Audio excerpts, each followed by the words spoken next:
Hello प्यारे बच्चों, क्या हाल है? ठीक है बेटा। तो आज हम अपनी ही कृतिका पाठ के हिंदी के पाठ 3 रीढ़ की हड्डी का अध्ययन करेंगे। इससे पहले वाले पाठ के मैंने आपको प्रश्न उत्तर वगैरह सब पीडीएफ में दिए थे, शायद आपने कर लिए होंगे। शीघ्र ही हम आपके सारा वर्क चेक करेंगे कि किस तरीके से आपने देखे अब तक किए गए पाठों का अनुसरण भी किया है या नहीं किया गया। देखो बेटा, बात मस्ती की नहीं है, बात यह है कि अभी पढ़ोगे तो बोर्ड की नींव मजबूत हो जाएगी आपकी। क्यों? क्योंकि 10वीं की परीक्षा, बोर्ड की परीक्षा 9th के उसका स्तंभ है। आप यहां अपने अध्ययन की आदत डालें तो बोर्ड में आपको कभी भी तकलीफ नहीं होगी। ध्यान दें, पाठ का नाम है रीढ़ की हड्डी और जगदीश चंद्र माथुर जी ने इसकी रचना की है। मामूली तरह के सजा हुआ एक कमरा, एक नाटक तरह से है। इसके कुछ पात्र हैं, उन पात्रों के सहित हम इस पाठ की बात करेंगे। एक मामूली का मतलब होता है थोड़ा सा, मतलब डेकोरम है कमरे का, थोड़ा सा सजा हुआ कमरा है। अंदर के दरवाजे से आते हुए जिन महाशय की पीठ नजर आ रही थी, अंदर से कोई बाहर आ रहा तो उनकी क्या नजर आएगी? पीठ, कमर नजर आ रही थी। वे अधेड़ उम्र के मालूम होते थे। अधेड़ बीच की सी उम्र, 40-50 के समथिंग, न तो वो वृद्ध थे न वो जवान थे, अधेड़ उम्र की मालूम होती थी। एक तख्त को पकड़ते हुए पीछे की ओर चलते चलते कमरे में आते हैं। जैसे चलता ना अगर सहारा लेकर के, अपन किसी चीज का सहारा लेकर के चलते हैं, तो चलते चलते आ रहे थे।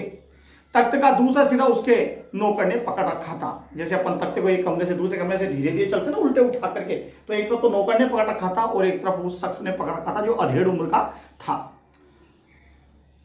बाबू बोलते हैं, अरे धीरे चल, अब तख्त को उधर मोड़ दे, उधर बस बस।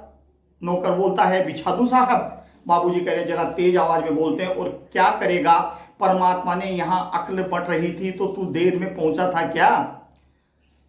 बिछा दूं साहब? और ये पसीना किस लिए बहाया? नौकर बोलता है, तख्त बिछाता हुआ रखता हुआ ही हंसता है। और ये नौकर की हंसी सी बात बताई। बाबू बोलते हैं, हंसता क्यों है? अभी हमने जवानी में कसरतें की हैं। कसरत होती व्यायाम, कसरतें की हैं। कलशों से नहाता था लोटों की तरह। कल से लोटे का बड़ा रूप होता है कलश, जिसको अपने घरों में चरी की तरह से कुबानी। तो क्या कह रहे हैं कि मैं कलशों से नहाता था लोटे की तरह। जैसे आज अपन लोटा डालते हैं, हर गंगे भीगे कान हुए स्नान, न जाने से कई तरीके से, लेकिन वो कह रहे हैं कि हम कलशों से नहाते थे लोटों की तरह। तब तख्त यहां चीज, तब तख्त क्या चीज है? उसे सीधा कर, यूं, हाँ बस, जैसे बिछाते तो कहते हैं ना बड़े बुजुर्ग, इधर कर, थोड़ा किसका, इधर कर, तरह से। और सुन, बहू जी से दरी मांग ला, इसके ऊपर बिछानी है। तख्त बिछ गया तो तख्त के ऊपर क्या बिछाना चाहते हैं? वो दरी बिछाना चाहते हैं। तो कह रहे हैं कि बहू जी से तू दरी मांग ला जो हमें इसके ऊपर बिछानी है। बिछाने के लिए चद्दर भी कल जो धोबी के यहां से आई थी वही, चद्दर भी गंदी नहीं, साफ। नौकर जाता है, बाबू साहब इस बीच में मेज पोस्ट ठीक करते हैं, एक झाड़ने से गुलदस्ते से साफ करते हैं, कुर्सियों पर भी 2-4 हाथ लगाते हैं। सहसा घर की मालकिन प्रेमा आती है। गंदूबी रंग, छोटा कद, चेहरे और आवाज से जाहिर होता है किसी काम में बहुत व्यस्त है। उनके पीछे पीछे भीगी बिल्ली की तरह नौकर आ रहा है, खाली हाथ। बाबू साहब रामस्वरूप दोनों हाथ तरफ देखने लगते हैं। बाबूजी, पहले नौकरानी आई और फिर बाद में नौकर भी दौड़ा दौड़ा आया, तो वो बाबूजी देखने लग गए। प्रेमा बोल रही है, मैं कहती हूं तुम्हें इस वक्त धोती की क्या जरूरत पड़ गई? एक तो वैसे ही जल्दी जल्दी में। रामस्वरूप, धोती? प्रेमा, हाँ अभी तो बदल कर आए हो और फिर न जाने किस लिए। रामस्वरूप, लेकिन तुमने धोती मांगी किसने? प्रेमा बोल रही है, यही तो कह रहा था रतन। रामस्वरूप, क्यों बे रतन, तेरे कानों में डांट लगी है क्या? मैंने कहा था धोबी के यहां से जो चद्दर आई है उससे मांग ला।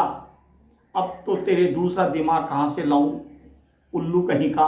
उन्होंने चद्दर मंगाई थी, वो मालकिन से धोती लेने पहुंच गया और वार्तालाप धोती और चद्दर का है। प्रेमा, अच्छा जा, पूजा वाले कोठरी में लकड़ी के बक्स के ऊपर धुले हुए कपड़े रखे हैं न, उन्हीं में से एक चद्दर उठा ला। रतन, और दरी? प्रेमा, दरी यहीं तो रखी है कोने में, वह पड़ी तो है। रामस्वरूप दरी उठाते हुए, और बीबी जी के कमरे में हारमोनियम उठाला और सितार भी जल्दी उठाला। हारमोनियम बाजा होता है, सितार भी वाद्य यंत्र है ये दोनों। रतन जाता है, पति पत्नी तख्त पर दरी बिछाते हैं। प्रेमा, लेकिन वह तुम्हारी लाडली बेटी तो मुंह फुलाए पड़ी है। प्रेमा जी कह रहे हैं कि आपकी जो बेटी है वो मुंह फुलाए हुए खड़ी है, नाराज है। रामस्वरूप, मुंह फुलाए और तुम उनकी मां किस मर्ज की दवा हो, जैसे जैसे करके तो वे लोग पकड़ में आए हैं। अब तुम्हारी बेवकूफी से सारी मेहनत बेकार जाए, मुझे दोष मत देना। प्रेमा कह रही है तो मैं ही क्या करूं, सारे जतन करके तो हार गई। तुम्ही ने उसे पढ़ा लिखा कर इतना सिर चढ़ा रखा है, मेरी समझ में तो ये पढ़ाई लिखाई के जंजाल आते नहीं। अपना जमाना अच्छा था, आई पढ़ ली, गिनती सीख ली, और बहुत हुआ तो स्त्री संबोधनी पढ़ ली। सच पूछो तो स्त्री संबोधनी में ऐसी ऐसी बातें लिखी हैं, ऐसी बातें कि क्या तुम्हारी BA MA की पढ़ाई होगी। और आजकल के तो लक्षण भी अनोखे हैं। देखिए, पुरानी पीढ़ी और नई पीढ़ी में एक सबसे बड़ा टकराव होता है विचारों का, और जहां तक दोष दिया जाता है, इस पढ़ाई को हमेशा दोष दिया जाता है। पढ़ाई शिक्षित करती है, संस्कारित नहीं करती। संस्कारित परिवार, माता पिता, घर का वातावरण, इन सब से होता है। रामस्वरूप, ग्रामोफोन बजा होता है ना, बाजा होता है ना। प्रेमा, क्यों? दो तरह का होता है, एक तो आदमी का बनाया हुआ, उसे एक बार चलाकर जब चाहे तब रोक दो, और दूसरा परमात्मा का बनाया हुआ टेप रिकॉर्डर, एक बार चला दो तो रुकने का नाम ही नहीं। रामस्वरूप जी अपनी पत्नी के ऊपर ये व्यंग कस रहे हैं। प्रेमा, हटो भी, तुम्हें ठटोली ही सूझती रहती है। यह तो होता नहीं कि उस अपनी उमा को राह पर लाते। अब देरी से कितनी रही है उन लोगों के आने में। उमा उनकी बेटी का नाम है। शायद इस पार्ट के अभी तक के सार से ऐसा लगता है कि शायद उसकी सगाई करने या उसको देखने आ रहे होंगे, और माता पिता अपनी पुत्री की सगाई को देखने आने वालों के लिए तैयारी में लगे हुए हैं, और बेटी ने मुंह फुला करके बैठे। रामस्वरूप, तो क्या हुआ? प्रेमा, तुम्ही ने तो कहा था कि जरा ठीक ठाक करके नीचे आना। आजकल तो लड़की कितनी ही सुंदर हो, बिना टिम टाम के भला कौन पूछता है। इसी मारे मैंने तो पाउडर वोडर उसके सामने रखा था, पर उसे तो उन चीजों से न जाने किस जन्म की नफरत है।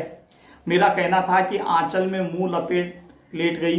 भाई मैं बाज आई तुम्हारी इस लड़की से। रामस्वरूप जी कह रहे हैं कि न जाने कैसा इसका दिमाग है, वरना आजकल की लड़कियों के सहारे तो पाउडर का कारोबार हो रहा है। यानी प्रेमा की जो बेटी उमा है वो शायद आज की संस्कृति के अनुरूप मेकअप वगैरह, फेस पाउडर वगैरह में विश्वास नहीं करती।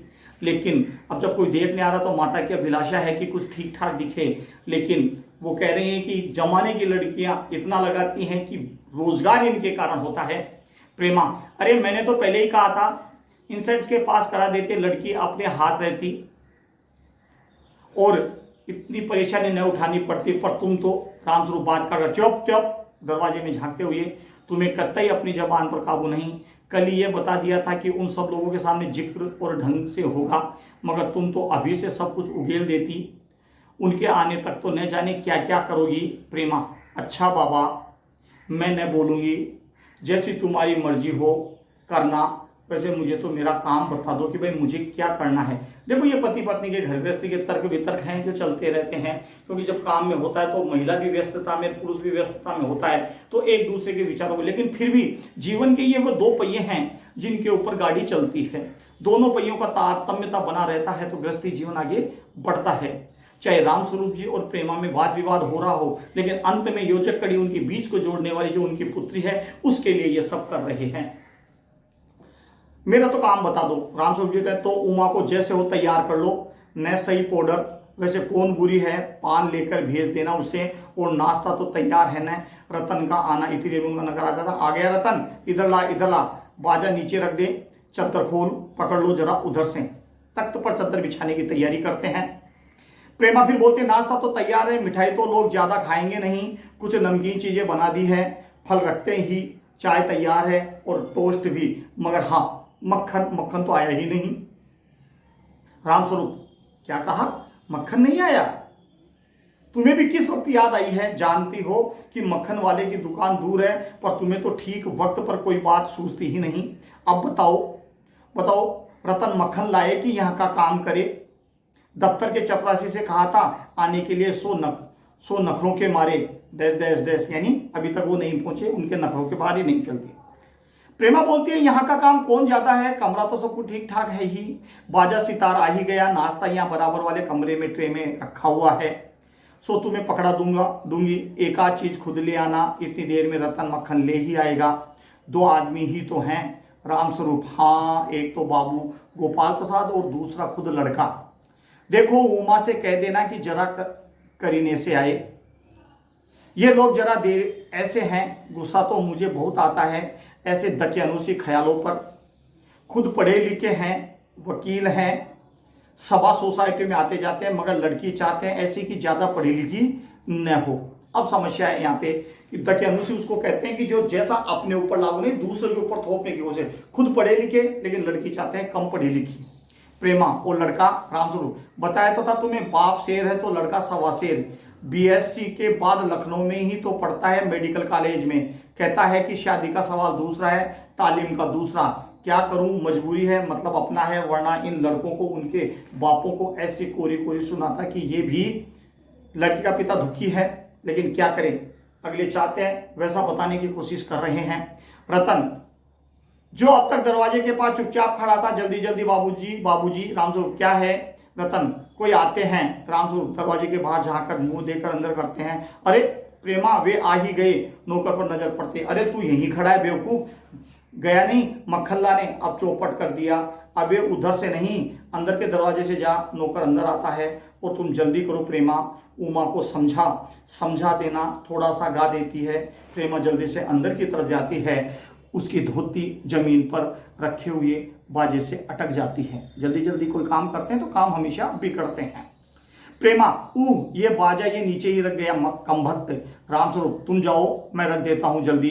प्रेमा जाती है, बाबू रामस्वरूप बाजा उठाकर रखते हैं, कीवाड़ों पर दस्तक होती है, ठक ठक, रामस्वरूप हैं आइए आइए आइए, जैसे 2 बेटे व्यक्ति पे बोलते हैं तो आइए आइए। बाबू गोपाल प्रसाद और उनके लड़के शंकर का आना, आंखों में लोग चतुराई टपकती है, आवाज से मालूम होता है कि काफी अनुभवी और फितरती माशे है, उनका लड़का कुछ और निरोपने वाले नौजवानों में से है, आवाज पतली है और खासिया कर भरी हुई झुकी कमर इनकी शख्सियत है।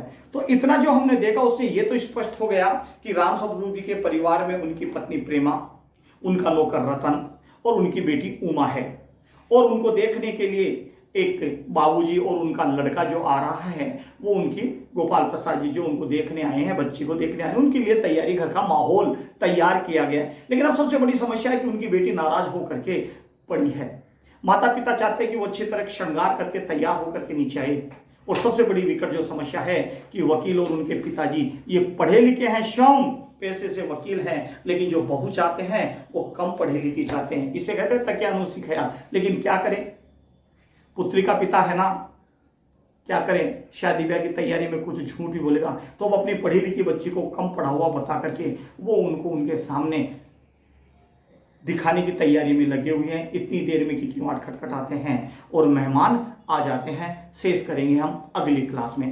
धन्यवाद बेटा।